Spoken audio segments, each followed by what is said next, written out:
नमस्कार, सुहाणी किचनमध्ये आपले स्वागत आहे।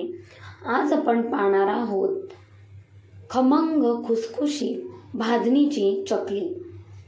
भाजणीची चकली बनवण्यासाठी काही छोट्या छोट्या महत्त्वाच्या टिप दिलेल्या आहेत। त्यासाठी व्हिडिओ जराही स्किप करू नका, शेवटपर्यंत नक्की पहा। चॅनलवर नवीन असाल तर चॅनलला सबस्क्राइब करा। पहा तुम्ही, मस्त अशी खुसखुशीत खमंग चकली आपली तयार झालेली आहे। चला तर मग लगेचच रेसिपीला सुरुवात करूया। तर सर्वात प्रथम आपल्याला एका बाउलमध्ये भाजणी घ्यायची आहे। तर भाजणी किती घ्यायची, तर 3 वाट्या भाजणी घ्यायची आहे इथे। तर इथे मी गच्च भरून 3 वाटी भाजणी घेतली आहे। इथे पाहताय मस्त अशी आपली भाजणी मी तयार करून घेतलेली आहे। तर आता साईडला गॅसवरती कढईमध्ये आपल्याला पाणी घ्यायचे आहे। तर एकाच वाटीने आपल्याला 2.5 वाटी पाणी घ्यायचे आहे। आता यामध्ये चवीनुसार मीठ घालायचे,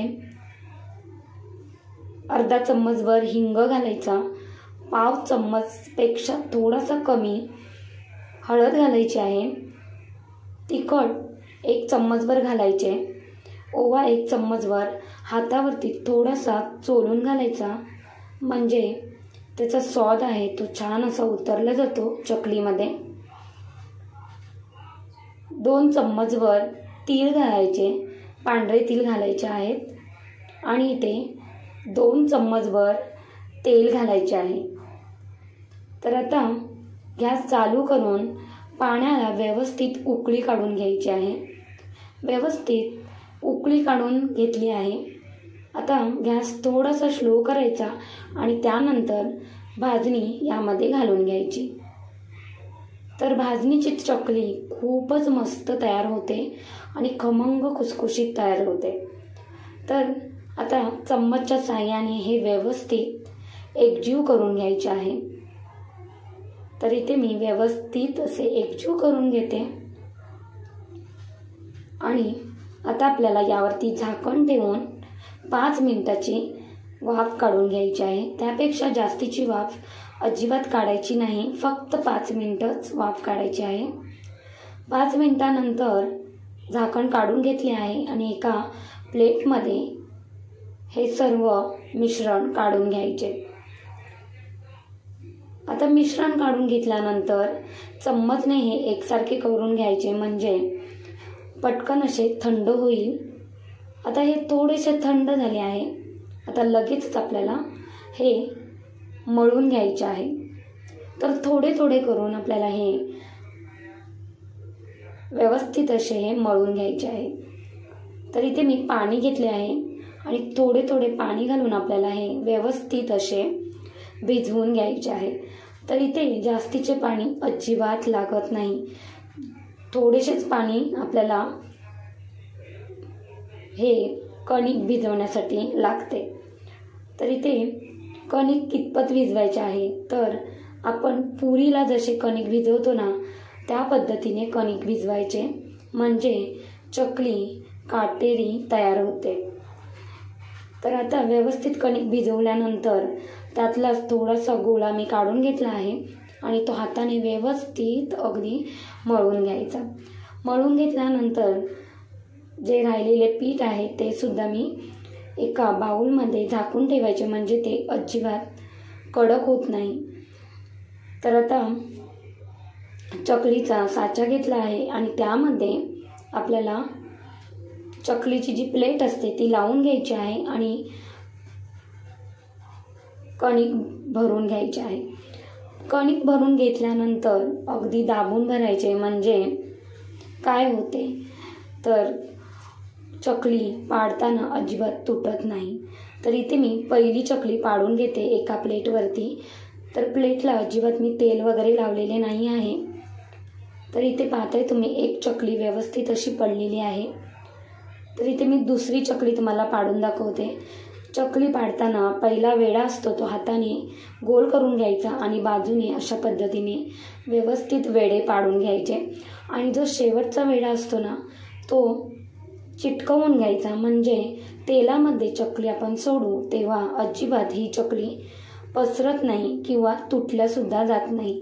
तर इथे तुम्ही पाहताय अगदी इझी आपली ही चकली पडत आहे, अजिबात तुटलेली नाही आहे।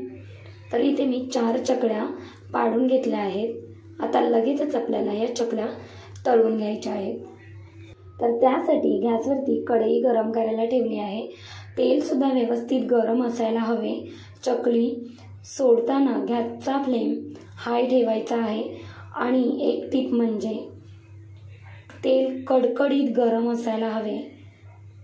कडकडीत गरम असेल तेव्हाच आपल्याला चकली तेलामध्ये सोडून घ्यायची आहे। गॅसचा फ्लेम हाय ठेवला आहे आणि 1 मिनिटभर आपल्याला गॅसचा फ्लेम हाय ठेवायचा आहे आणि त्यानंतर गॅसचा फ्लेम इथे मी आता लो केलेला आहे, म्हणजे चकली पलटी करायच्या वेळेला गॅसचा फ्लेम स्लो करायचा आहे, मंद ठेवायचा आणि मंद आचेवरती आपल्याला चकली तळून घ्यायची आहे। तर इथे पाहताय थोडे थोडे चकली जे बुडबुडे आहेत, तेलातले जे बुडबुडे आहेत ते कमी होत आलेले आहेत, म्हणजे आपली चकली व्यवस्थित अशी तळून झालेली आहे। तर इथे व्यवस्थित अशी चकली तळून घेतल्यानंतर झाऱ्याच्या साहाय्याने इथे मी काढून घेते। तर पूर्णपणे तेल निथळून घ्यायचे आणि एका टिश्यू पेपरवरती किंवा पेपरवरती तुम्ही ही चकली काढून घेऊ शकता। तर दुसरी चकलीची बॅच आपल्याला तळण्या अगोदर गॅसचा फ्लेम हाय करायचा, तेल व्यवस्थित गरम करून घ्यायचे कडकडीत आणि त्यानंतरच आपल्याला यामध्ये चकल्या सोडून घ्यायच्या आहेत। तर कढईमध्ये जेवढ्या मावतील तेवढ्या चकल्या सोडून घ्यायच्या आणि गॅसचा फ्लेम हाय ठेवायचा 1 मिनिटभर। त्यानंतर पलटी करण्याच्या वेळेला गॅसचा फ्लेम मंद ठेवायचा आणि मंद ठेवूनच आपल्याला चकली पूर्णपणे तळून घ्यायची आहे। तर इथे मी पलटी करून घेते। अशा पद्धतीने अलटून पलटून आपल्याला ह्या चकल्या तळून घ्यायच्या आहेत। तळून झालेल्या आहेत असं केव्हा समजायचं, तर तेलातले बुडबुडे कमी झाले की आपली चकली व्यवस्थित अशी तळलेली आहे हे समजायचं। तर आता व्यवस्थित अशी चकली इथे मी तळून घेतली आहे, तेलातले बुडबुडे सुद्धा कमी झालेले आहेत। इथे तुम्ही पाहताय। आता या चकल्या मी एका झाऱ्याच्या साहाय्याने काढून घेते।